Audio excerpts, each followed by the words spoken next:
Hello வணக்கம் நண்பர்களே. Question number 9 mensuration 3Dயில் பார்க்குறோம். ஒரு அரைக்கோளத்தின் கன அளவு 1152 சென்டிமீட்டர் கியூப் எனில் அதன் வளைந்த வெளிப்பரப்பின் பரப்பளவு என்ன அப்படின்னு சொல்லி கேட்குறாங்க. ஸோ இப்போ நம்ம என்ன பார்க்குறோம் அப்படின்னா அப்படின்னு பார்த்தீங்க அப்படின்னா கன அளவு கொடுத்துட்டாங்க. அவங்க கேட்குறது வெளிப்பரப்பின் பரப்பளவு என்னன்னு, வளைந்த பரப்பளவு என்னன்னு சொல்லி கேட்குறாங்க. கர்வ்டு சர்ஃபேஸ் ஏரியா என்னன்னு சொல்லி கேட்குறாங்க. கன அளவுக்கான ஃபார்முலா 2/3 πr³ அப்படிங்கிறது. அதே இது வந்து உங்களுக்கு வளைந்த பரப்பளவுக்கான ஃபார்முலா 2/r². ஸோ ஃபஸ்ட்டு நம்ம அந்த ஆறுங்கிறது என்னங்கிறது நம்ம கண்டுபிடிச்சோம் அப்படின்னா நமக்கு இதுங்கிறது உங்களுக்கு ஈஸியாக கண்டுபிடிச்சிடலாம். ஆறுங்கிறத நம்ம கண்டுபிடிக்கணும் அப்படின்னா அதுக்கான கண்டுபிடிக்கிறதுக்கு என்ன பண்ணணும் அப்படின்னு பார்த்தீங்கன்னா, வால்யூம் என்ன கொடுத்துருக்காங்க, 1152 × πன்னு கொடுத்துருக்காங்க.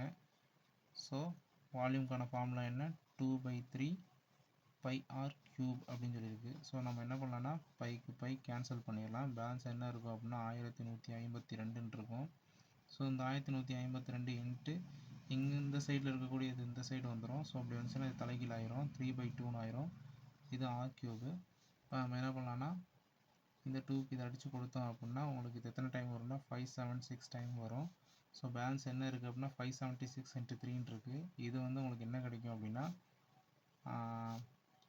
1728 இதுதான் வந்து கிடைக்கும். இப்போ இது r³. இதுக்கு கியூப் ரூட் நம்ம எடுக்கும்போது இது என்ன வரும் அப்படின்னு பார்த்தீங்கன்னா r = 12 அப்படின்னு சொல்லி கிடைக்கும். ஸோ r = 12 அப்படின்னும்போது நம்ம என்ன பண்ணோம்னா கர்வ்டு சர்ஃபேஸ் ஏரியாவோட ஃபார்முலாவை சப்ஸ்டியூட் பண்ணிடலாம். ஸோ கர்வ்டு சர்ஃபேஸ் ஏரியாவோட ஃபார்முலா என்ன அப்படின்னா CS = 2πr². ஸோ அப்போ 2 இன்ட்டு இதில் ஆன்சர்ஸில் எல்லாமே பார்த்தீங்கன்னா பை தான் இருக்குது. ஸோ நம்ம அதனால் பைங்கிறதே மென்ஷன் பண்ணிக்கலாம். பை அப்படியே வச்சுக்கலாம். பை அப்படியே வச்சுட்டு r² மட்டும் என்னென்னு பார்த்தீங்கன்னா 12 × 12 × π இப்படி வச்சுக்கலாம். ஸோ என்ன வரும் அப்படின்னா 12 12 144, 2 144 288 × π cm².